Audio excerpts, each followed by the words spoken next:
Agos. I'm the chair of Eritrea Focus. Dear friends, hello and welcome to the conference. We meet at a critical moment. The needs of our nation have seldom been more urgent. As we are all aware, the conditions our people live in are truly horrific. The inhuman treatment of those rotting in prisons. Our young people trapped in slave-like conditions of indefinite national service. Our women subjected to daily abuse by officers. Our religious groups persecuted, infiltrated, and controlled. And our diaspora spied upon, manipulated, abused, and divided. I will not dwell on these facts. They are what draw us together and motivate our actions. We know that the regime, which was trapped in isolation, has freed itself. The reasons are not hard to find. They have nothing to do with the improvement in its record. The chronic conditions under which our people exist has forced so many tens of thousands to flee for sanctuary in Sudan and Ethiopia. From there, they often made the terrible journey across the Sahara and then across the sea before arriving on Europe's often unwelcome shores. Many paid with their lives. Their arrival was, in some months, the largest influx of refugees. European leaders, faced with millions of Syrians fleeing the civil war, panicked. The strategies they adopted led to them to reach out to African states to try to halt the influx of refugees at almost any cost. It mattered little how dictatorial the regime was and is. And so the new engagement strategy with Eritrea was born. About the same time, the Yemeni civil war exploded across the Red Sea. The Saudi and the United Arab Emirates, determined to hold the Houthi allies, Iran, looked abroad to support. Eritrea was an obvious potential partner. Once Isaias ditched his Iranian allies, the way was clear for Saudi and UAE bases in Assad, and for the flows of finance into the corrupt coffers of the regime in Asmara. These two events set the scene for the Eritrean government's re-emergence on the world stage. Look at the consequences. Limited military sanctions were dropped by the United Nations Security Council. Eritrea emerged as a respected partner, engaging with European Union leaders as equal on the Khartoum process, designed to reduce the migration flows. Eventually, the way was cleared for the re-engagement with Addis Ababa, with Prime Minister Abiy's acceptance of the border agreement and the ending of the no-war, no-peace stalemate with Eritrea. None of this required anything from Isaias. There has not been a hint of reform from the regime, which is smug and the belief that it is powerful, strong, and above all, always right. The suffering of our people are simply irrelevant to the political and military elite surrounding the president. But, there is always but. This is only one side of the balance sheet. The opposition to this tyranny has not been inactive. As we meet today, we know we have laid the foundations upon which a new Eritrea can be built. This Eritrea will be very different from what we see before us today. It will be founded on the vision of our martyrs, who laid down their lives for a free and democratic nation, for a people enjoying the freedoms enshrined in the United Nations Charter and in which human rights are respected. That vision is closer than it has been for a generation. Today, we see a growing unity in the opposition, with parties in discussion and the active movement showing how young people can forge a new future. Divisions of religion and ethnicity are being acknowledged, but respected, and our different traditions cherished. Links established with forces inside Eritrea, with those who share our belief in a free and democratic people.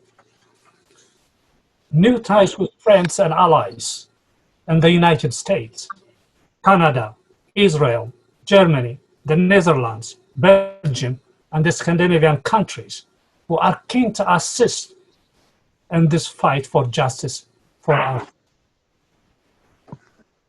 Let me point two examples of the latter. Firstly, the cases that are being mounted in the Netherlands and the UK to challenge the legality of the shameful road building project that the EU acknowledged employs national service men and women in slave-like conditions. Thirdly, a new and imaginative campaign, which is being launched today as we speak by Freedom United, movement that fights modern slavery and human rights trafficking, reaching more than 200 million people in 195 countries. The campaign will call for the divestment from all projects in Eritrea that employ forced labor in any form. Eritrea Focus is delighted to be partnered with Freedom United in this endeavor. As you know, this is the second conference in a series of 3. Our first conference, held in London in April 2019, asked what the key issues were that a free and a democratic government would have to face once the current regime comes to an end, and end it must.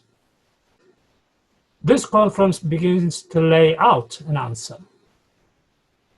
with expert groups having drafted papers encompassing issues from how we Eritreans work together to the change needed to reconstruct our shattered economy.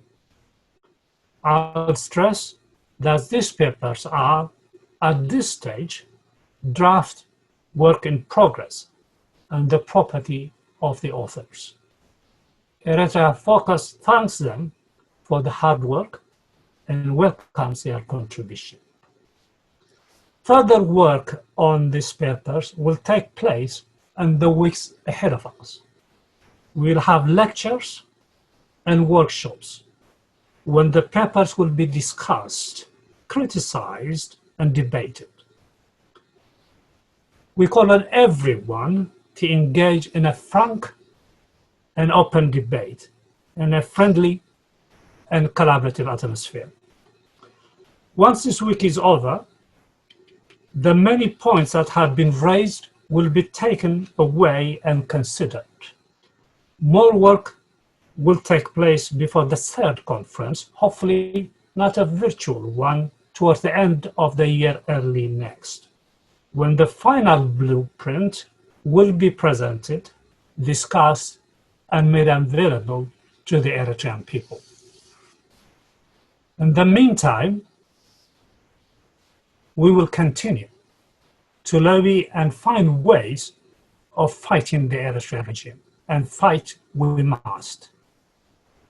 Our aims are simple: a free and democratic Eritrea, and we will settle for nothing less. Our people deserve it. Our martyrs fought for it. Now it's up to us to deliver it. There is one thing that we are confident of. The tide of history is moving in our direction. And where the forces of opposition grow more confident and more united, the regime is getting more and more fragile.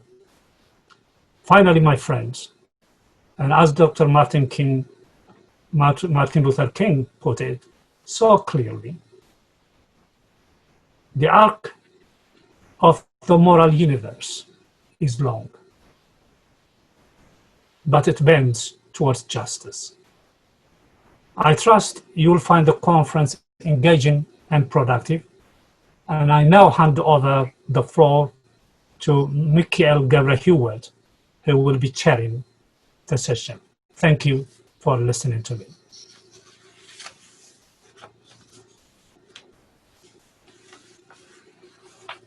Okay, thank you very much. So my name is Michael Gabriel-Hewett. I'm a member of the Eritrean Law Society. I live in Manchester in the UK. So I'll go over some technical issues. So if you can mute unless you're speaking, and if you want to speak to ask questions, can you please wave or raise your hand on Zoom.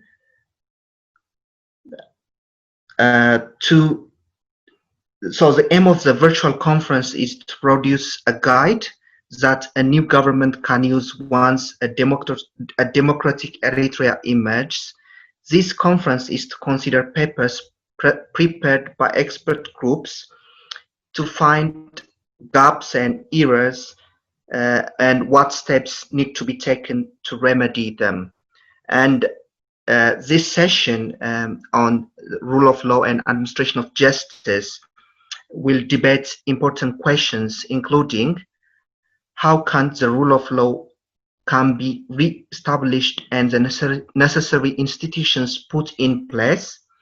Should the constitution be enacted as previously agreed by the National Assembly, I mean the 1997 constitution, or a fresh constitution drawn up? And how can administration of justice be reinstated and implemented quickly? Then I'll pass on to introduce the speakers, and they'll be speaking for 1 hour. So the first speaker is Dr. Daniel Rosena-McConnell.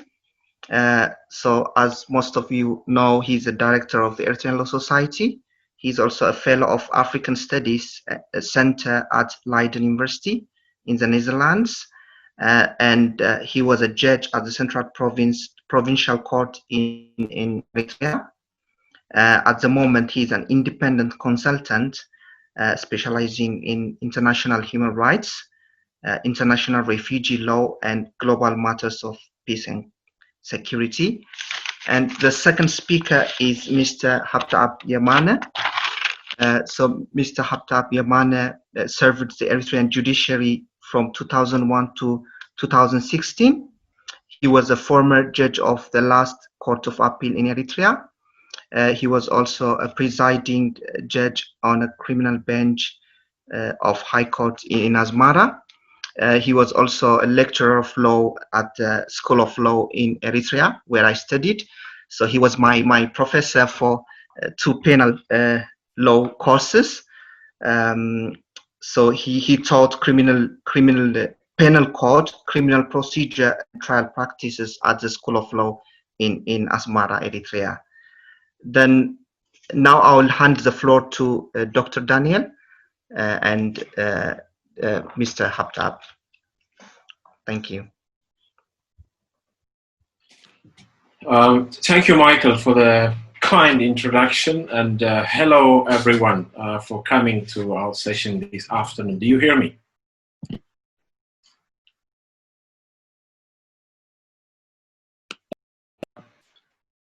Okay, I think everybody can hear me. So let me just launch my PowerPoint presentation. I may have to ask the co-host to help me in this regard. Host disabled attendee screen sharing. Can you please, I don't know, who is the person who should help me in this regard? Do you guys hear me? Yes, we can hear you, Daniel. I'm trying to launch my PowerPoint presentation, please. So Daniel, on the bottom of your, on the bottom line of your screen, you should see something that says share screen. Yes, I did press that. I clicked that option and it's telling me host disabled. Okay. The screen sharing, yeah. Daniel? Yes. I think it's better if you forward your presentation to Kuflom. Then he will hear. No. Okay, Daniel, just give me a minute. Yes, please.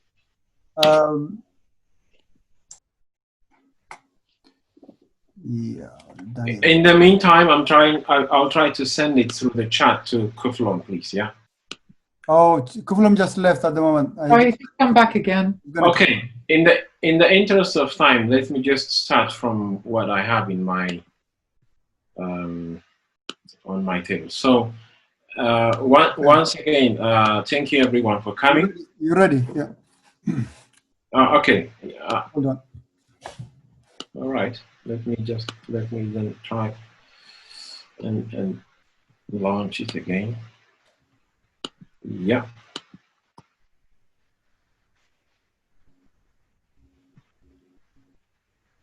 Do you read me? Yeah, we're waiting for you. We can see all your files, so open the program first. Yeah, but okay, what about now? Okay, that's it. Now you can play it now. Ooh.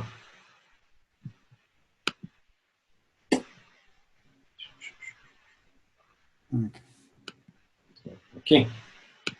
Yeah, find your my file is open. This is my file. It was open since the very beginning. So when you select to share, you need to select exactly the file you want to share. So when you share, it will allow you to, yeah. Okay. That's the one. All right. Well done. Thank you. This is, I don't know what time do we have now. We have slightly arranged the sequence of presentation. So we would beg your understanding in terms of, because we prefer to do the presentations in the first session. And then after we return, basically after the comfort break, we will take questions and answers.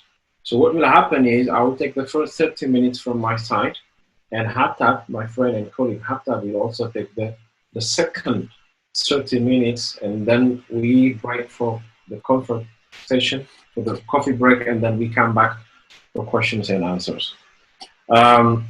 We will be discussing this topic, the topic of rule of law, the rule of law and administration of justice in post-dictatorship in Eritrea. And let me start by thanking the organizers of this conference, our friends and colleagues at Eritrea Focus, for bringing us all together to discuss what we consider are issues of paramount importance for our struggle to install a democratic system of governance in Eritrea. And I would also like to highlight that this is a follow-up of what we did last year in April 2019 at the first London conference organized by Eritrea Focus, of course.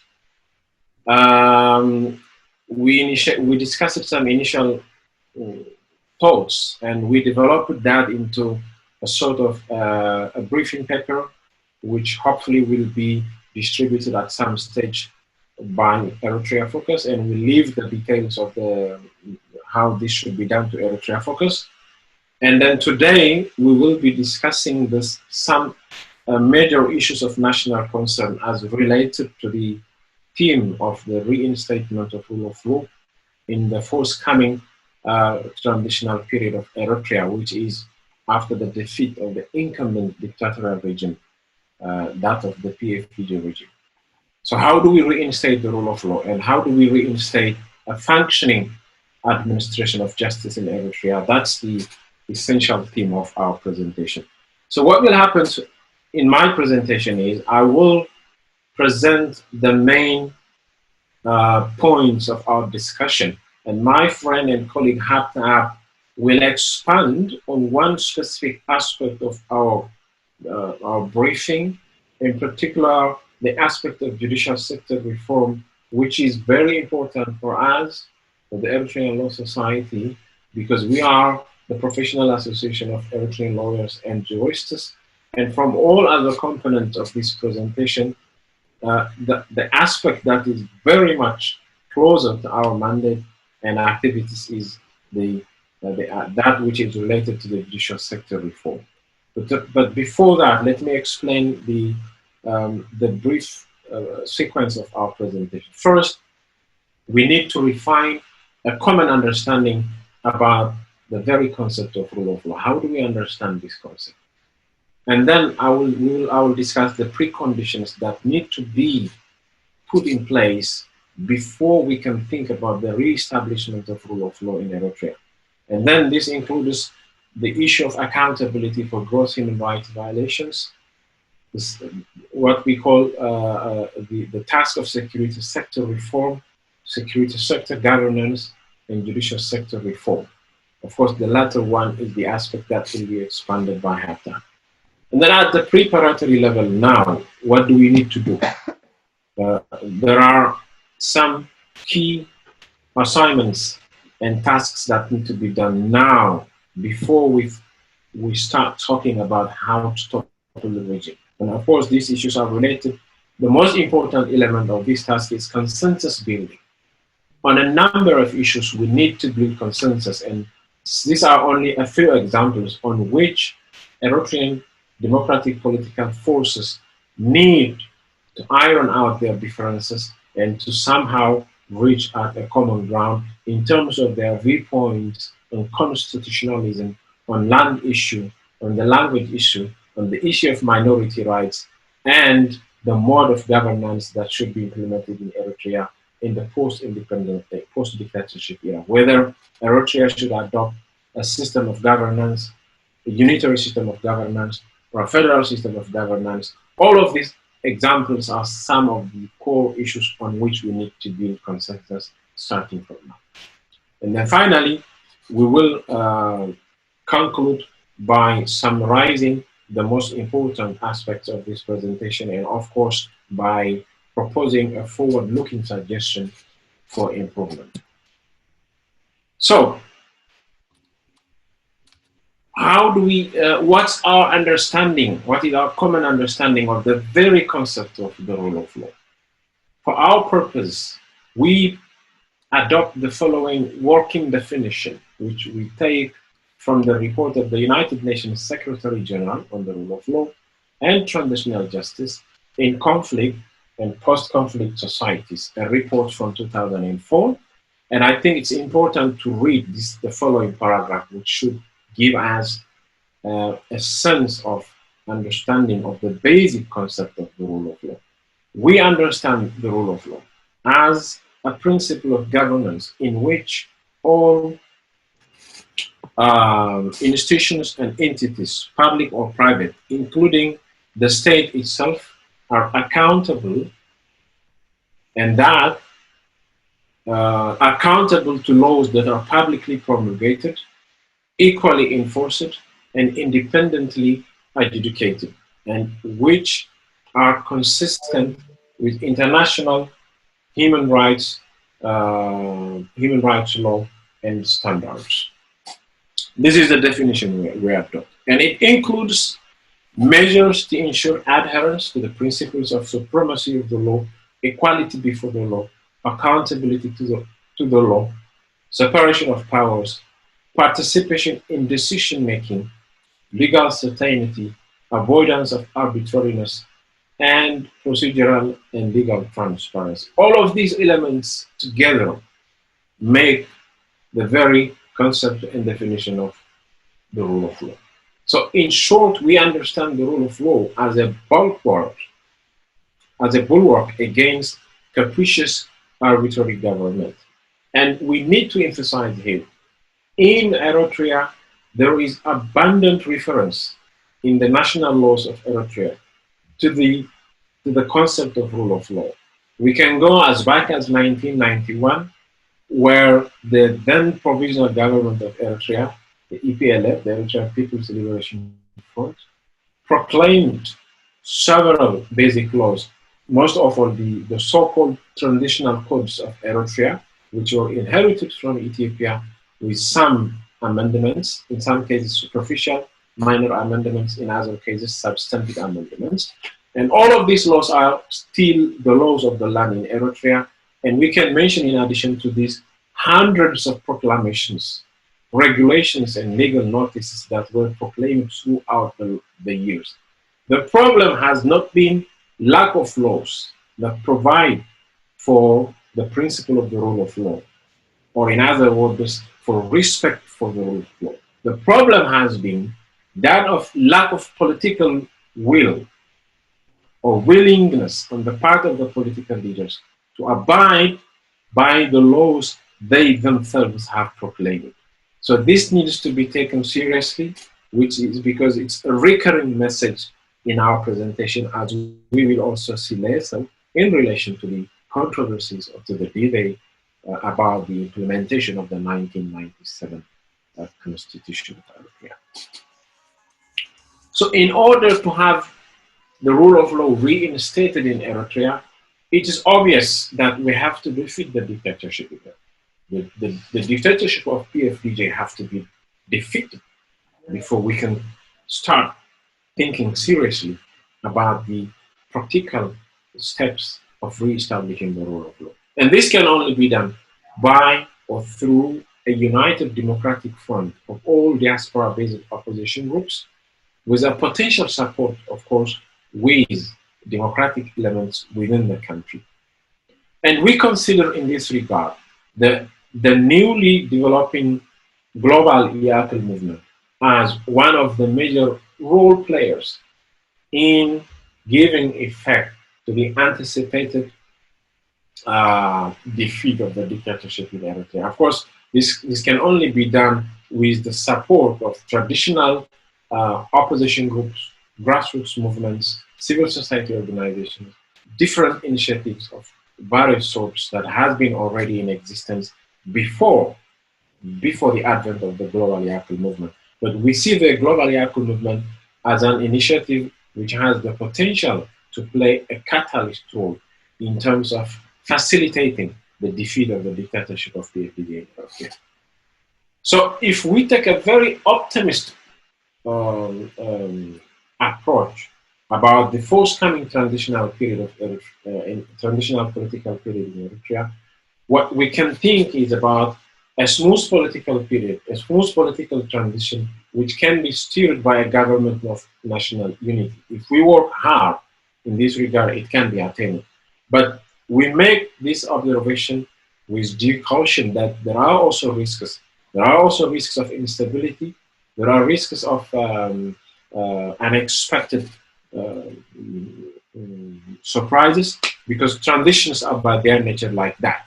But if we manage, if we succeed to ensure a smooth political transition, once the regime is defeated, and then all of the other considerations that we discussed in the remaining parts of our slide presentation will become possible. Everything, however, depends. Everything depends on how regime change takes place at the end of the day. It all depends on how the regime is to be defeated or is to be removed from power.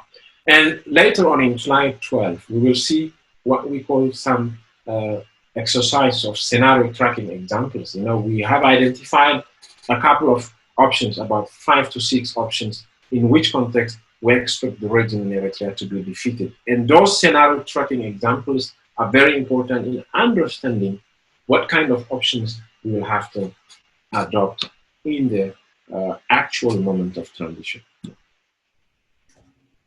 So as part of the preconditions for the reinstatement of rule of law in Eritrea, we consider the following steps and measures as very important. First and foremost, whatever steps that need to be taken in Eritrea, they have to be accompanied by accountability for gross human rights violations.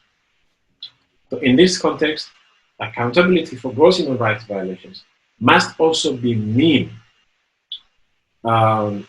some sort of effort to strike a balance between the need of victims for justice and, on the other hand, the requirement of national reconciliation. Even if it may mean that certain aspects of conditional amnesty has to be implemented in that context. Of course, there is plenty of experiences from different countries throughout the world in this regard, in what we call the field of transitional justice.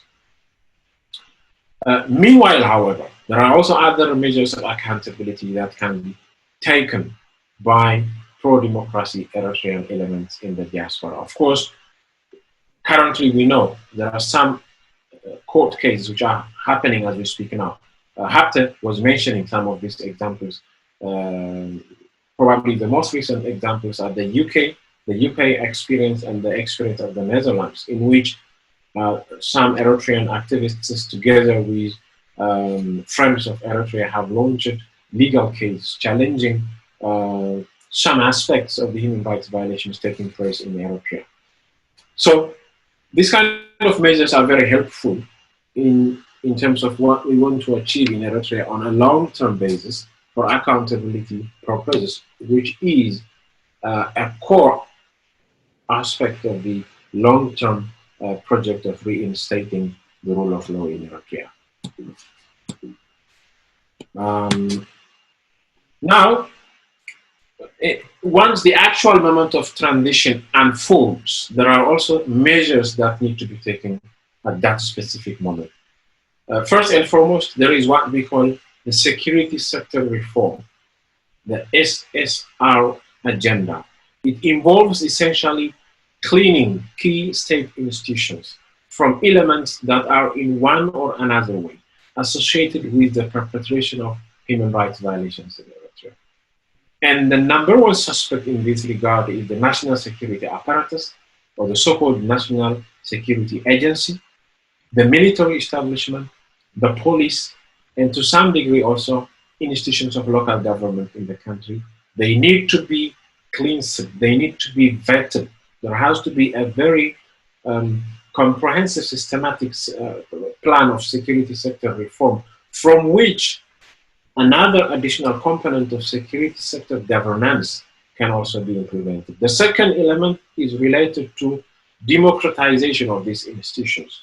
But in order for these institutions to be democratized, they have to be cleaned, they have to be vetted first and foremost from elements who are suspected of being actively involved in the perpetration of gross human rights violations or any other form of abuse of government power during the period of the incumbent regime. This aspect, the judicial sector reform, as I said before, will be expanded by my friend and colleague Atv Asena. I don't want to say a lot about this because Atv will continue the presentation in this regard in the letter section. But it's all about enhancing the capacity of the existing judicial structure in Eritrea, including training new recruits of lawyers in order to constantly replenish the needs of an independent, impartial, and efficient judicial branch. in all the activities, in all the planning, the implementation of re-establishment of the rule of law, we consider the judicial sector as a very important role player. And that will be expanded later on by my friend and colleague Abdul. The other preparatory measures that we need to take now, starting from now, are the following. I have already briefly mentioned them. Consensus building is very important. There are core national issues on which various Eritrean groups have divergent opinion or standing. Constitutionalism is one of these issues.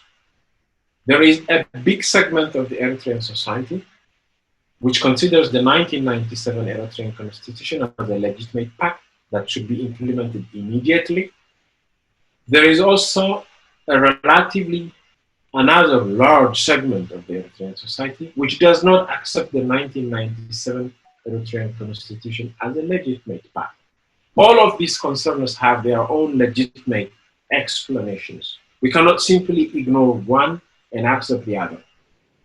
There has to be some sort of consensus on these issues, and it's important to start narrow down the differences on these kind of issues. The land issue is one of the most controversial issues among Eritrean political forces. The language issue, the issue of minorities, and of course, the issue of what kind of system of governance do we need in post-PFDG Eritrea, whether we should go for a unitary system of government or for a federal system of government. Just like the issue of constitutionalism, there is a great deal of divergence on what options Eritrea as a country should adopt in the post-independence, in the post-dictatorship era. So our position is that it's helpful to iron out these differences now, before the regime goes and before it becomes difficult to manage them in the transition era. If I just want to expand a little more. The 1997 Constitution, is considered by some people as an ideal document, by others not. But there is always one misconception about constitutionalism itself. The concept of constitution and constitutionalism, it needs to be clarified. And in our position, we don't see a constitution. Of course, the constitution as a national document, as a social contract, it's a very important document. There is no question about that.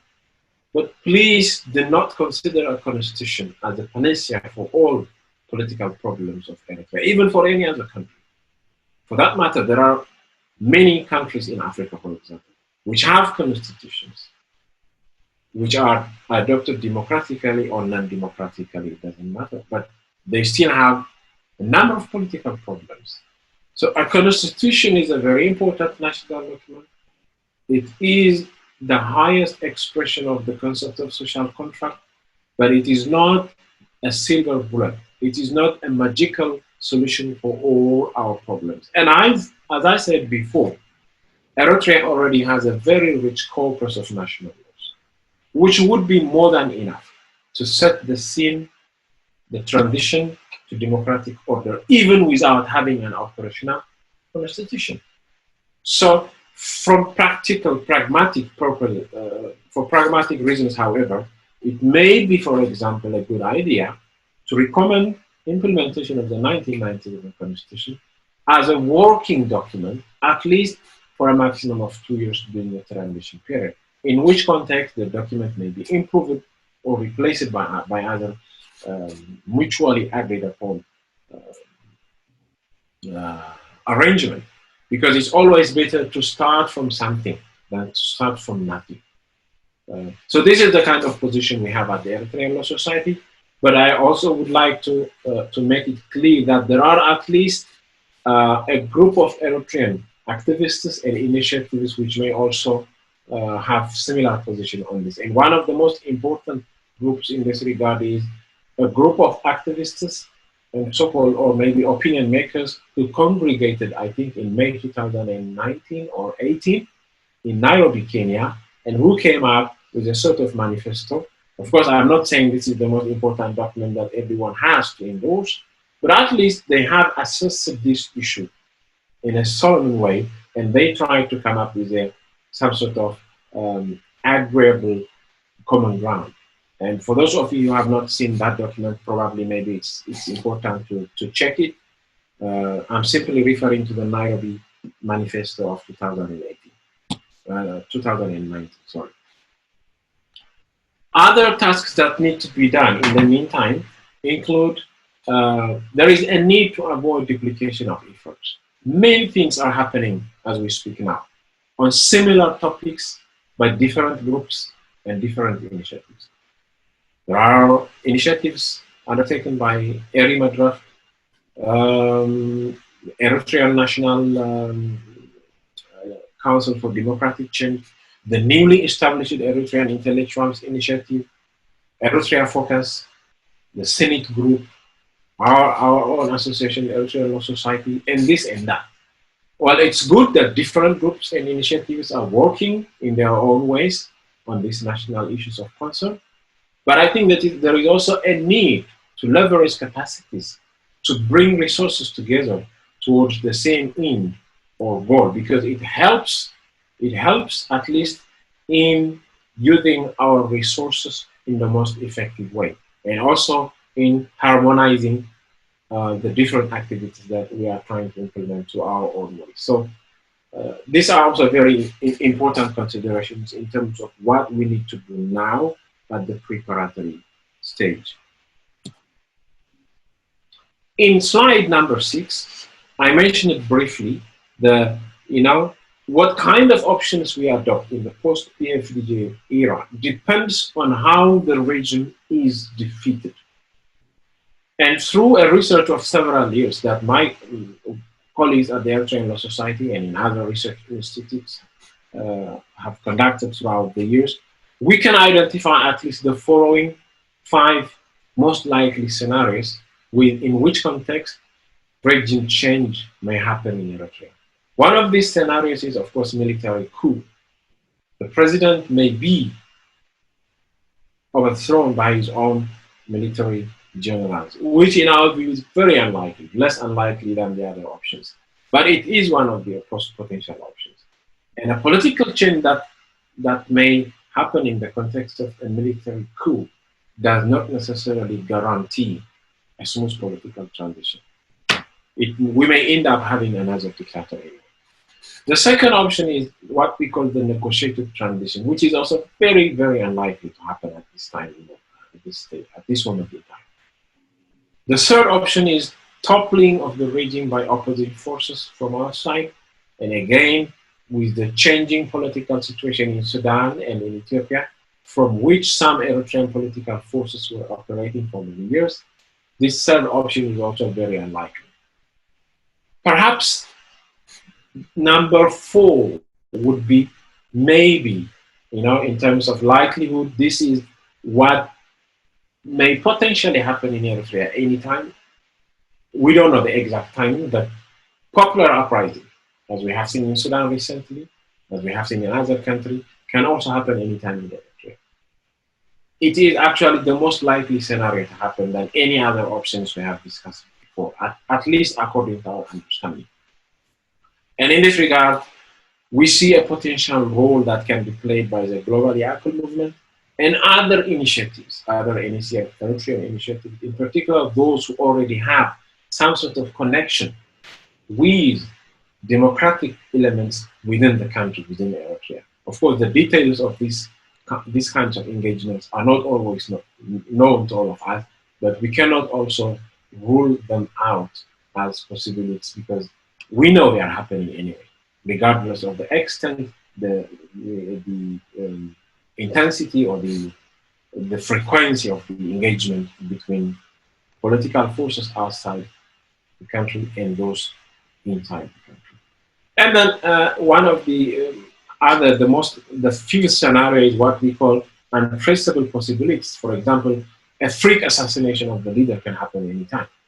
But this also may not lead to a smooth political transition because it has its own factors of instability and uncertainty. But the point I'm trying to emphasize is What kind of options we want to adopt in the post-dictatorship era depends on how the regime is removed from power. Regardless of that, however, preparations can always take place from now. The measures we have already identified in the previous slides can take place anytime. We don't have to wait until the regime is overthrown, because the actual moment of transition may happen anytime. It can even happen tomorrow. It may happen next week. It may happen next month. We don't know. That's why it's always important to think in terms of advanced planning and skillful preparation. So by way of conclusion, let me say the following, and then I will pass it to my friend Atv. I have already said how the actual moment of transition eventually happens defines the options we want to adopt in the post-PFJ era. If we take a very optimistic scenario, which means if we end up having a very smooth political transition, in which context a government of national unity can be formed or established, we need to think about accountability for gross human rights violations, security sector reform, security sector governance, and judicial sector reform. This should always be taken as the most important elements for the reinstallment, for the re-establishment of the rule of law, and efficient system of administration of justice in Eritrea. And meanwhile, of course, diaspora-based democratic forces need to harmonize their work. They need to bring their resources together for better and effective work. And only through that work, they can dismantle the dictatorial regime of PFJ. They need to lay the groundwork for a national and inclusive political consensus building process. We have at least identified the following core issues on which we need to work hard by way of building consensus. On the issue of constitutionalism, the land issue, the language issue, the issue of minority rights, and the issue of mode of governance, whether a unitary or a federal system of governance. And then, of course, this may make it easier to think in terms of a coherent government of national unity. If the political forces in exile can iron out their differences in a timely fashion, it may be much easier for them to help and proactively engage in the formation of a government of national unity. And of course, ultimately, they can also assure a democratic political order. So, ladies and gentlemen, with this, I come to the conclusion of my presentation. I'll now give the opportunity to Atv Asena to continue his presentation, specifically focusing on the judicial sector reform. Then, after the comfort break, we will come back to take your answers and questions. And until then, I leave it to Atv. Thank you very much.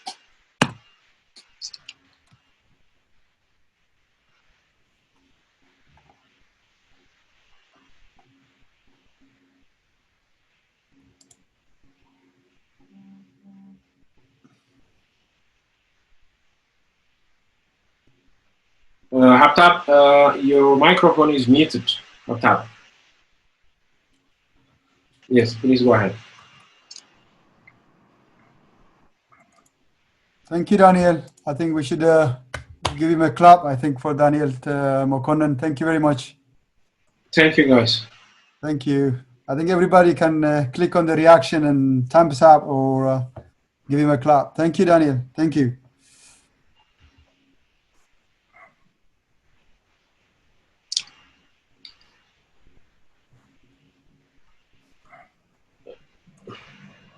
Yeah. I'm waiting for. Atv, do you want to have? I just want to use my PowerPoint. I'm waiting to allow your permission. I think Paulos will give you access. Yeah. Okay. Avello, Atv. Atv, yes. Okay. Okay, it's all yours, Atv. Okay.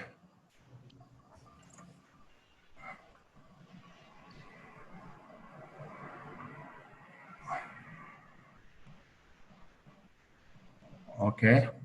Shall I begin? It's all yours. Okay. And thank you everybody for attending this meeting. Thank you also, Michael, for the kind introduction. I say hello to everybody. And as mentioned earlier by Dr. Daniel, my presentation is mainly focused on the practical aspects, more narrowly on the criminal justice system in Eritrea. So how should we promote rule of law in the administration of justice in the post-dictatorship Eritrea? First, I would like to give a brief background of what is happening at this time in Eritrea, which I think everybody aware of that. But for the sake of introduction, I just try to remind you. As everybody knows, what is the policy with the justice sector in Eritrea of the current dictatorial regime? It wants to have a very powerful executive, in fact, a very powerful president, one-man show, and as everybody knows, non-existent parliament or legislative, and there is existence of judiciary, but a very weak judiciary. And the judicial system in Eritrea, which I mention it here, is in those who participate in the criminal justice system, the police, the public prosecution office, the judiciary, and the prison, what I mean. And from time to time, these organs, their power and responsibility is eroded and minimizing as stands now. We cannot say their existence as the structure exists. Otherwise, the justice sector at this time in Eritrea, the holders are other organs. So I mention it here, who are the holders of the judicial sector, who are the organs and the institutions who are controlling the investigative, prosecution, and sentencing or punishing individuals. Basically, more or less, investigative, prosecution, and passing sentence in these organs is by one person or by one body. There is no separation of power with regard to these different legal functions. So as you know, yeah, you're fine. Just go ahead. Okay. So as you know, almost more than 80% of prisoners are in the army, and those who are making these activities, these functions, are the commanding officers, starting from battalion, brigade, and all the way divisions, all the way to the chief of staff. They are participating in punishing individuals, in keeping people in containers, in underground prisoners in different areas. Also, there are also other extrajudicial organs, like the president himself with his guards. Many of these disappearance happens not by the national security, nor by the internal security, but by the president and his guards in different parts of Eritrea, including the islands, unsettled islands, like the Harat Islands and others. Also, government companies which hold many young Eritreans for this slave labor, like the Sagan, the Gadam, the Marab, the Musa Ali, the Horn, the Eriko, the Adahalo companies, many companies. which they are at this time, they are keeping thousands and thousands of Eritreans, and any absentee, anything which they don't like, they keep them. They have also their own prisons. Others also, this government controls associations. Basically, this the so-called associations which are allowed by the government at this time are basically, they are not elected, they are appointed by the government, like the youth association. They are appointed, all the officials there, the cadres there are appointed, not elected. Even the workers association, they are appointed by the government. Of course, they try to conduct a mock election, but to tell you frankly, especially in the youth, they simply appointed. And these people are basically, they are working as spies, as security agents for the government. And many people are arrested by these organs also. So they are not working to the interests of the youth or workers, but against the interests of their constituents. Of course, the police, I'm not saying the police officers, I'm saying as you know, starting from 2002 onwards, the police was controlled by the military because the previous police officers were considered as allied to Petro Solomon and others, and Mahmoud Sharifo. That's why those professional police officers were either demoted or imprisoned. So the police was controlled by military colonels and generals, as you might know. General which was the head, and Abraham Andom Afan. And this person, especially this Abraham Afan, he changes the procedure. Even people who were suspected for murder, for collaboration with the Kunama or with the Saho movement, for hosting, suspects for hosting these rebels, they were, or for keeping Bible or for hearing songs, religious songs. This person, he even tried to, he was sentencing people up to 20 years without taking he was supposed to be head of the police as a normal procedure. If a person was suspected for a crime, the police, the responsibility of the police was only fact-finding, to investigate a case and forward the file to the public prosecutor. And many files were not sent to the public prosecutor. Instead, this general head of the police sentenced many people, maybe with two or three of his colleagues. These days, the internal security and the national security, their power is declining from time to time because they are also substituted by the commanding officers because these are also suspect for there are elements of those ministers like Petro Solomon and Mahmoud Sharifo.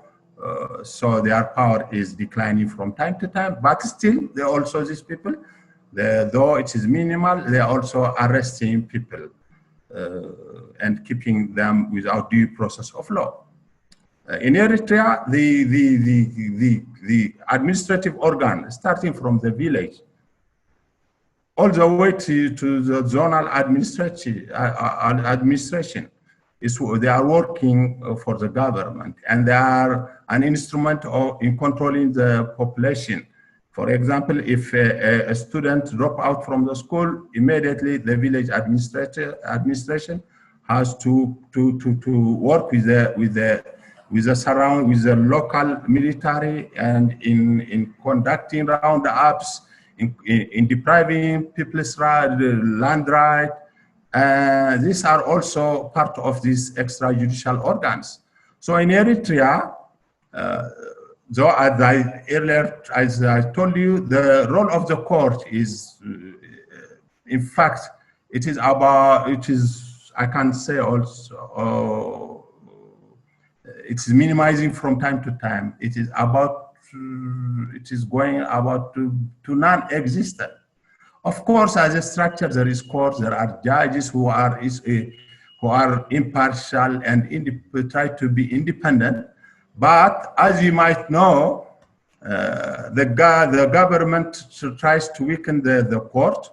Of course, you know, the government in 96 establishes a special court, but the special court also, from time to time, they are also trying to control the special court, but because there are also few lawyers there. And the government is even controlling, giving instructions and orders to the court, to the judges in the special court.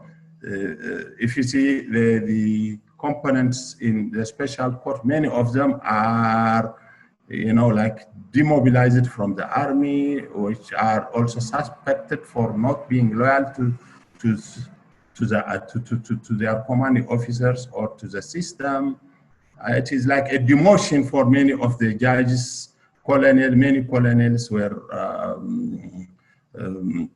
assigned as courts in the special court as a demotion. So there is a lot of dissatisfaction also with the judges there.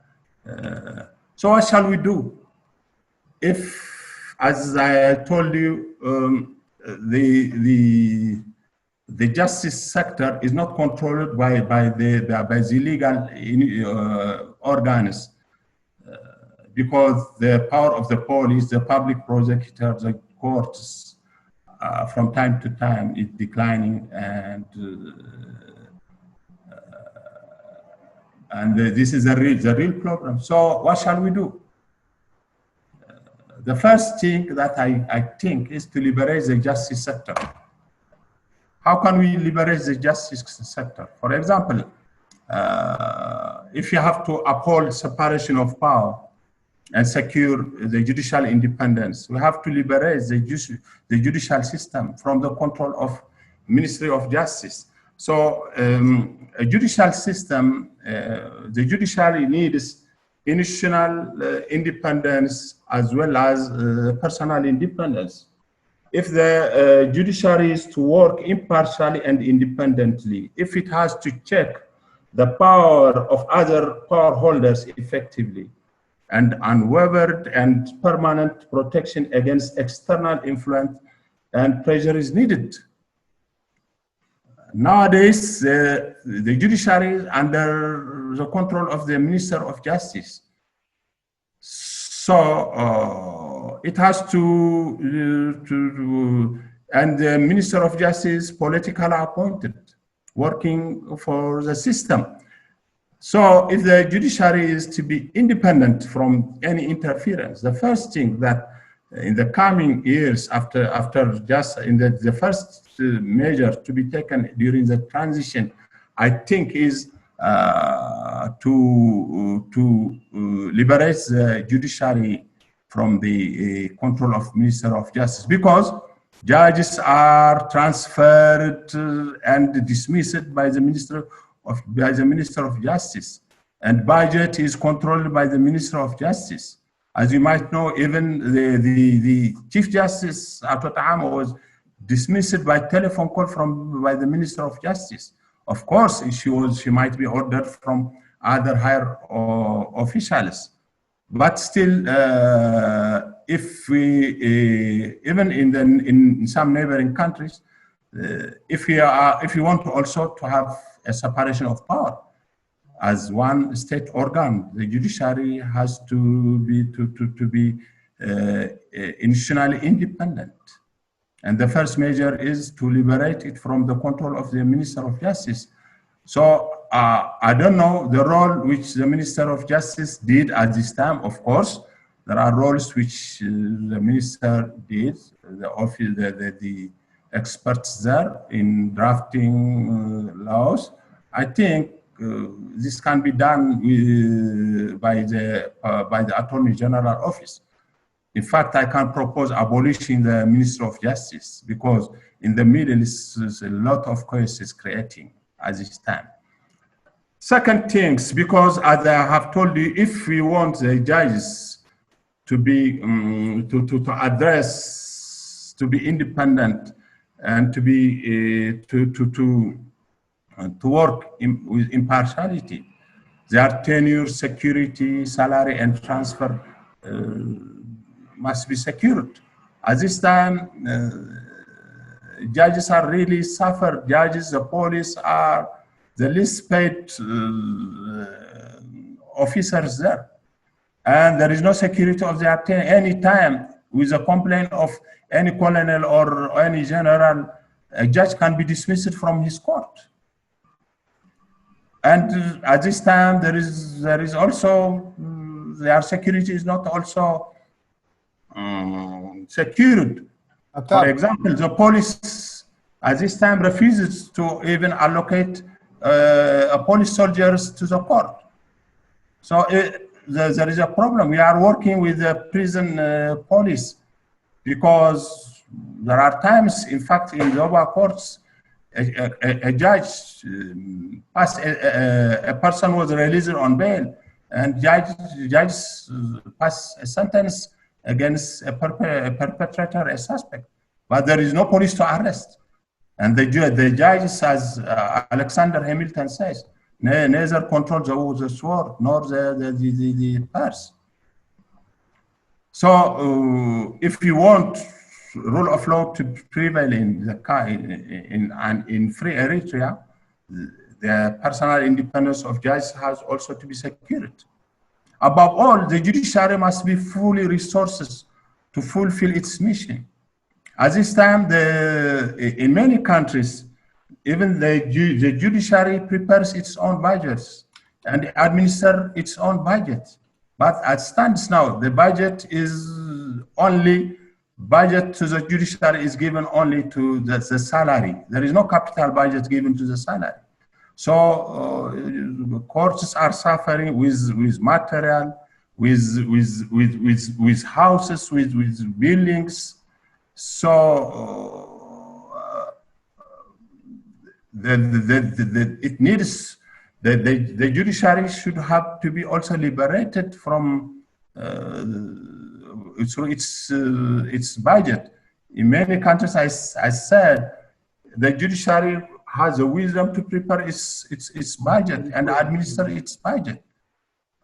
This is, I think, very important thing. Other stuff, as Dr. Daniel has already mentioned it, I only giving more emphasis here. As this time, what shall we do? We have to bring back all the powers to the legal organs, to legal institutions like the police, the public prosecutor, the judiciary. Sorry, Hatab, just 1 minute. Okay. Are you meant to sharing a PowerPoint? Yeah. Just a question. Yeah, I'm very sorry. Yeah. So if you go on to share. That's ma'am. No, that's okay. That's okay. Sorry, it's our fault. Okay. I was not sure if you are meant to share or not. No. So if you go on to share and select the document you want to share. Yeah, first, yeah, okay. Yeah, it's again, after share screen to la green. Okay, share screen selka at the different option kwekai. Okay, sorry, Barry. Yeah, alright. Okay.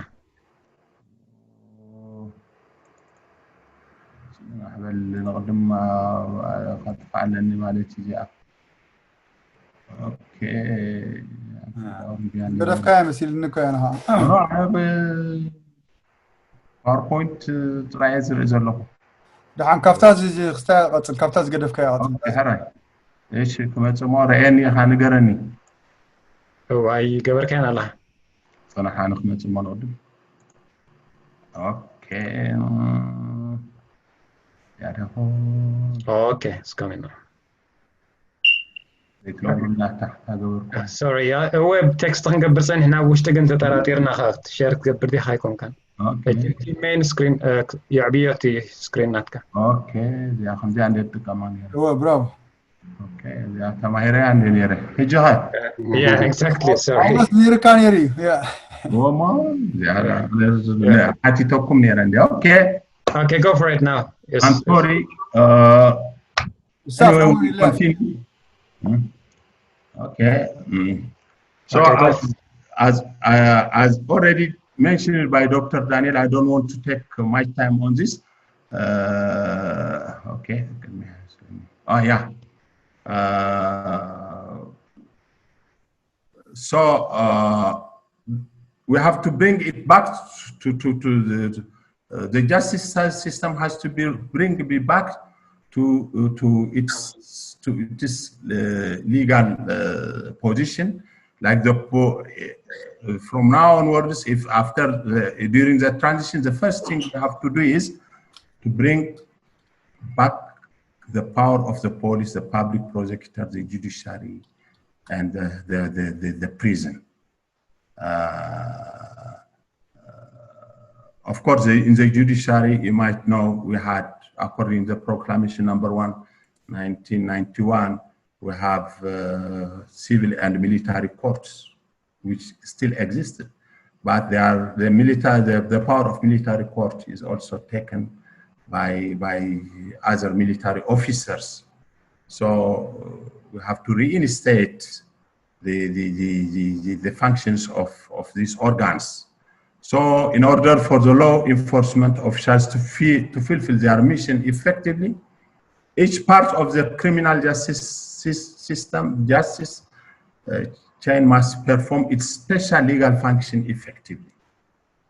So to do this, the first measure we have to do is to disempower all other extrajudicial power holders, which I mentioned it earlier. And again, we have to immediately abolish the special court.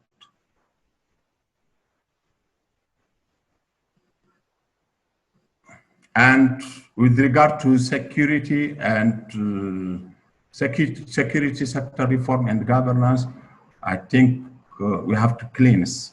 We have to maintain as an organization until the transition, because we don't want the transition to be the transition should not create as many enemies as possible. First, we have to maintain and select those who are perpetrators of gross human rights violations. We have to be selective. And as far as I know, also there are many elements there who are willing to cooperate, who are still praying for change in Eritrea, even within the security apparatus in Eritrea. So to do this, a lot of things have to be done. This includes a wide range of different reform activities, covering all the political, technical aspects of the security, including the legislative initiative, policy making, awareness raising, and public information. These are very important elements.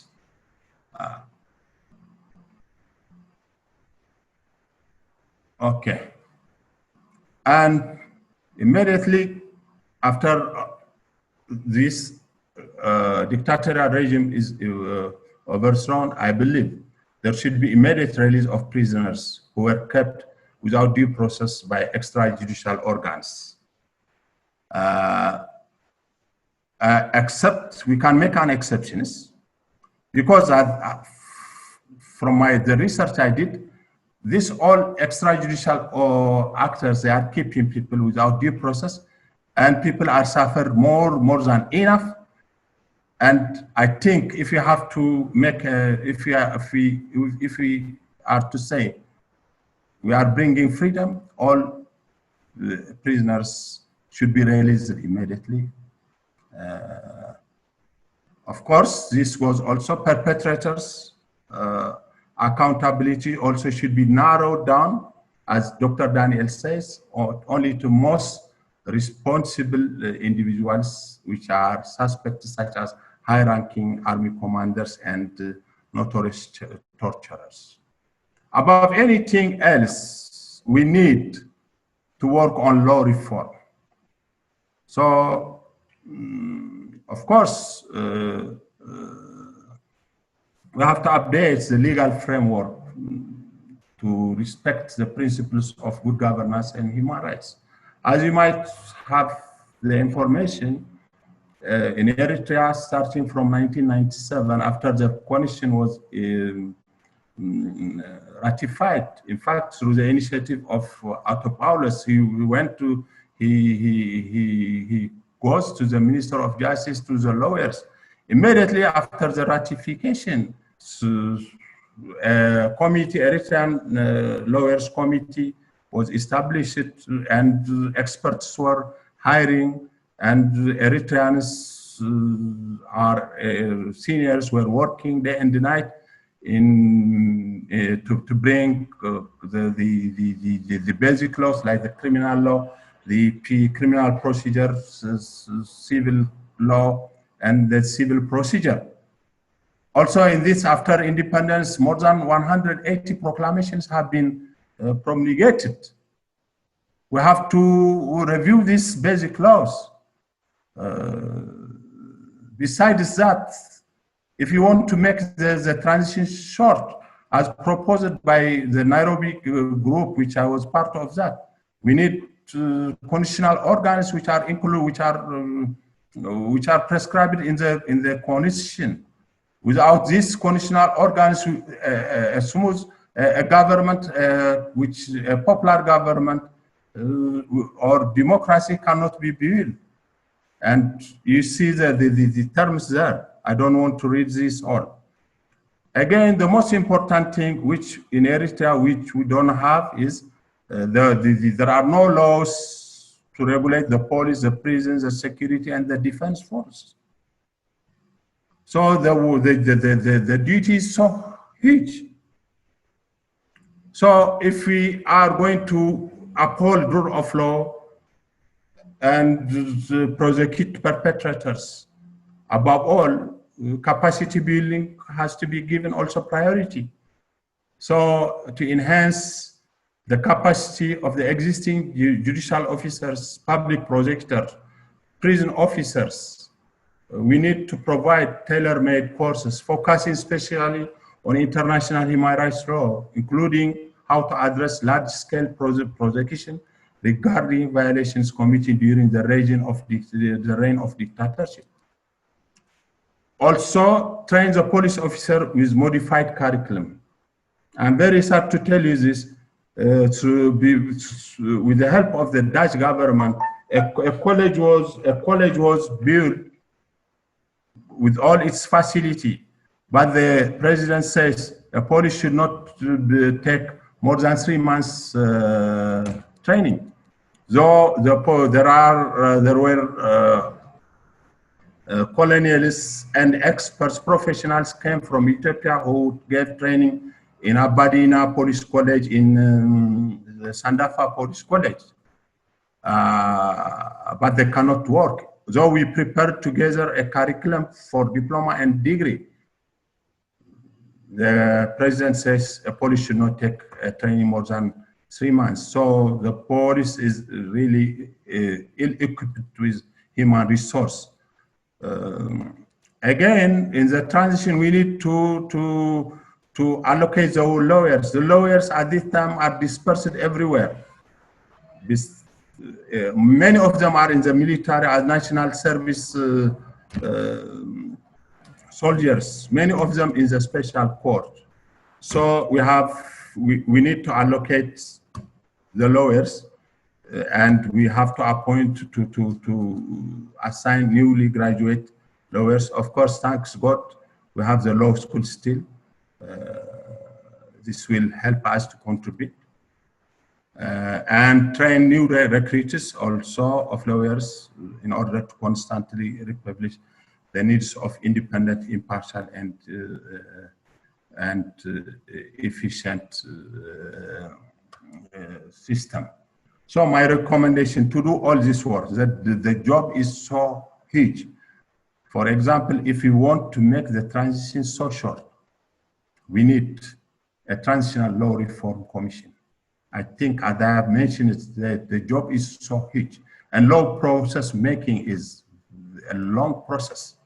For example, to review this penal code, criminal procedure, and others, it took us more than 10 years.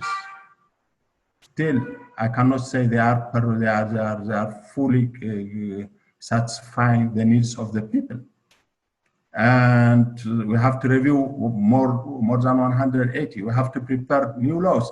So I think, if possible, I call to formulate, to establish a law reform commission starting from now, and to organize our resources also. Again, to do all these jobs that I mentioned, to cleanse the judicial system, we need a judicial reform commission, which works to empower the police, the prosecution, the judiciary, and the prison. And above all, because there are, as you know, there are hundreds and hundreds, more than 400 prisons in Eritrea. We need to establish a transitional prison and prisoners screening commission. So through this organ will help us at least to eliminate unnecessary prisons and to keep necessary prison and to release prisoners immediately. I thank you for this. I finish my presentation. Okay. Thank you very much, Daniel and Hattab. We'll have a 15-minute break and we'll come back 4:45 and we'll open the floor for questions. All right, go ahead.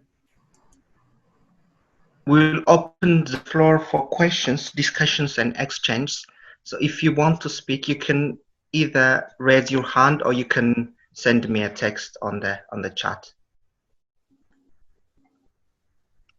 Who wants to ask the first question? There is a prize. Daniel. There is a prize for the first person who asks the first question.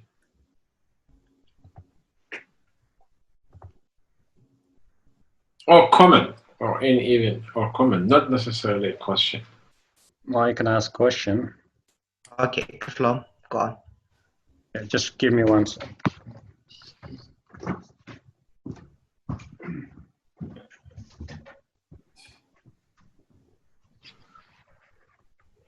Okay, so my first question is going to be to Hattab. Do you think the existing, which was, I think, drafted or updated in 2015, the existing criminal law can be used without any update as it stands now in the transitional government, during the transitional government? And I'm assuming that you have the document, the latest document from 2015.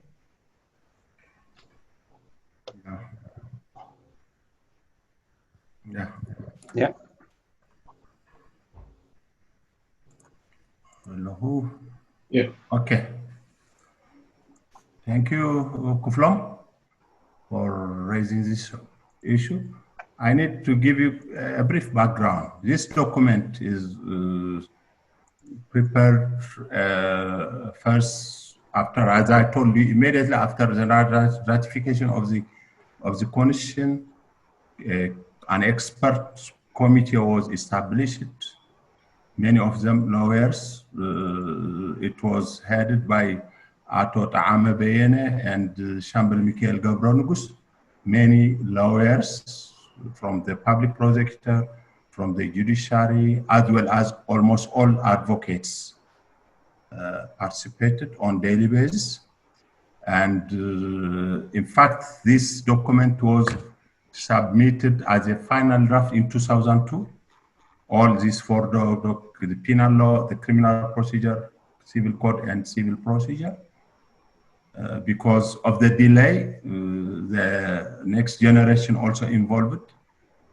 For example, a committee was also established in 2007 to review these codes from universities to teachers also. So we worked for around 7 or 8 years on these documents. We try to update with the current, with the latest principle. So I believe from my side, it took more than 10 or 15 years, and a lot of lawyers participated. From my side, I don't think this could, and again, above all, these are translated to Tigrinya, to Arabic, to English. They are also prepared in English. And you have to understand, we are working with as Dr. Zahar Daniel has said, in 1991, with little modification, we are working with the 1957 Ethiopian Penal Code, with the 1960 Ethiopian Civil Code. In fact, to our shame, the Ethiopians themselves, they amended, they came with a new penal code in 2004. And they also make a special on the family law. They totally changed their civil code.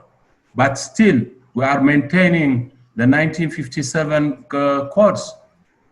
And to our shame, many of the judges, these codes are only in Amharic and in English.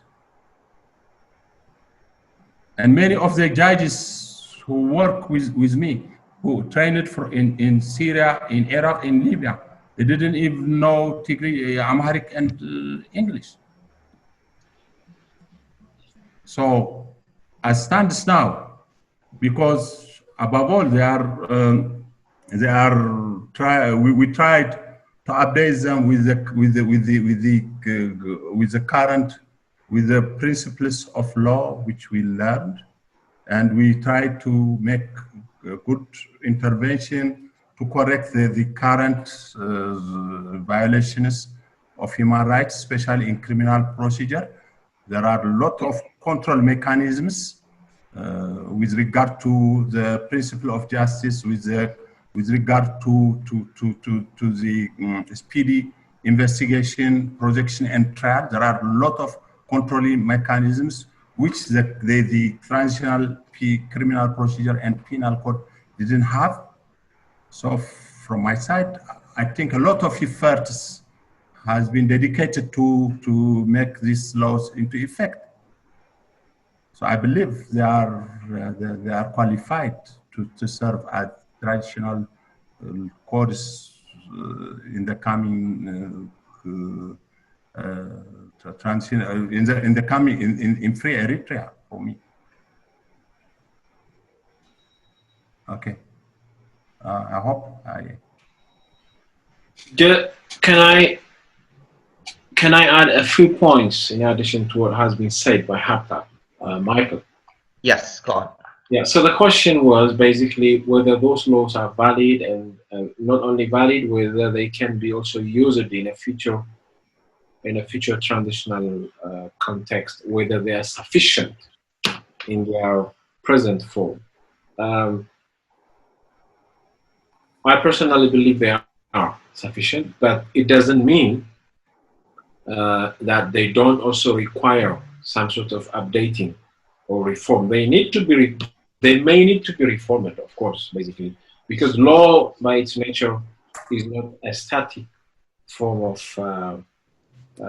system. It's continuous. It needs to be updated, reformed continuously. But they are sufficient by way of starting any democratic transition. Let me give you a very good example. Forget any other thing. If we look into the criminal procedure code of Eritrea, and Haptab knows this more than me because he has worked for many years in the criminal bench of the of the High Court. The Criminal Procedure Code of Eritrea, what we call the mini constitution, and in all practical sense, it is a mini constitution. Almost the majority of fundamental rights and freedoms enshrined in the constitution are also included in the Criminal Procedure Code of Eritrea. If there was genuine political commitment to live by the commitments, by the promises promulgated in this mini constitution, the so-called Criminal Procedure Code of Eritrea, we would have been by far better than what we find or where we find ourselves now presently in Eritrea.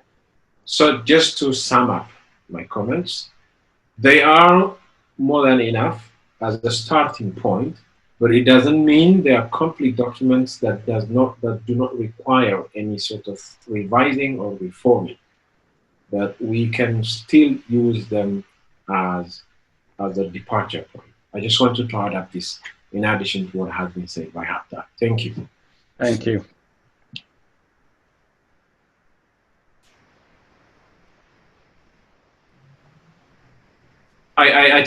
Michael, I give it back to you. Maybe Okay. if you can call up on the next speaker, the next Yeah. person who wants to ask a question. Yeah.